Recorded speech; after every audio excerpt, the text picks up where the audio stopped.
Bienvenue à la cité d'Anzas de Saint-Louis. Ici, au 19e siècle, se trouvaient les ateliers d'un transporteur de marchandises d'Anzas. Aujourd'hui, derrière ces murs se cache une cité des métiers d'art et rares.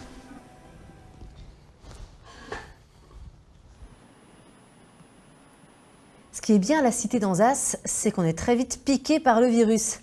Là, je me teste au sign painting, c'est de la peinture en lettres. Alors c'est un vieux métier qui revit aujourd'hui ici grâce à vous, Jonathan. Qu'est-ce qui vous a donné envie de faire de la peinture en lettres?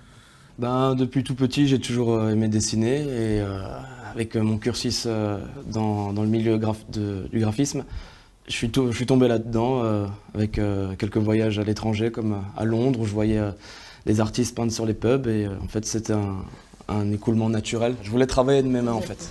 Je voulais travailler avec mes mains et... Alors moi j'ai pas l'habitude de travailler de mes mains, comment je m'en sors là? Pas trop mal, bon je devrais faire des retouches parce que... C'est vrai? Mais ça va pour une première fois. Pour une première fois ça va, d'accord. Alors vous aimez surtout les années 50, le côté vintage, côté fait main. C'est le côté fait main, Moi voilà. quand je vois ça, je revis les westerns qu'on voit au cinéma. C'est ça, voilà. C'est un petit peu mes inspirations, c'est le côté rétro que j'aime beaucoup et ça donne une touche un petit peu plus originale et plus... Poétique.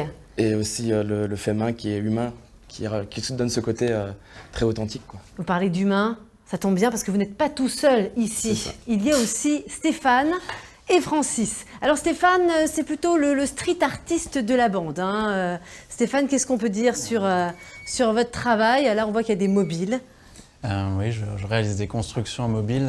Je m'inspire en fait des écritures urbaines, des graffitis, des tags, et j'essaie de les reconstruire dans des mobiles, avec de la typographie, des logos, et je construis des mots, des nouveaux mots, souvent avec des significations positives, et je les sème dans la rue au gré de mes promenades et de mes envies. Et ce qui est bien aussi, c'est qu'il y a une vraie émulation artistique entre vous trois. Vous vous appelez d'ailleurs les Trois Mousquetaires. Vous avez créé un collectif. C'est ça le collectif Back to Type depuis début 2017. Back to Type, Ouais, voilà, retour sur la typographie avec des œuvres communes. Voilà, ça c'est une série de 2 tableaux qu'on a réalisés pour Barcelone, une expo l'an dernier. Donc ils sont vraiment réalisés à 6 mains. À 6 mains, et il nous en manque 2 des mains, celle de Francis, qui lui est lettreur. Alors on dit faire du lettering dans le métier.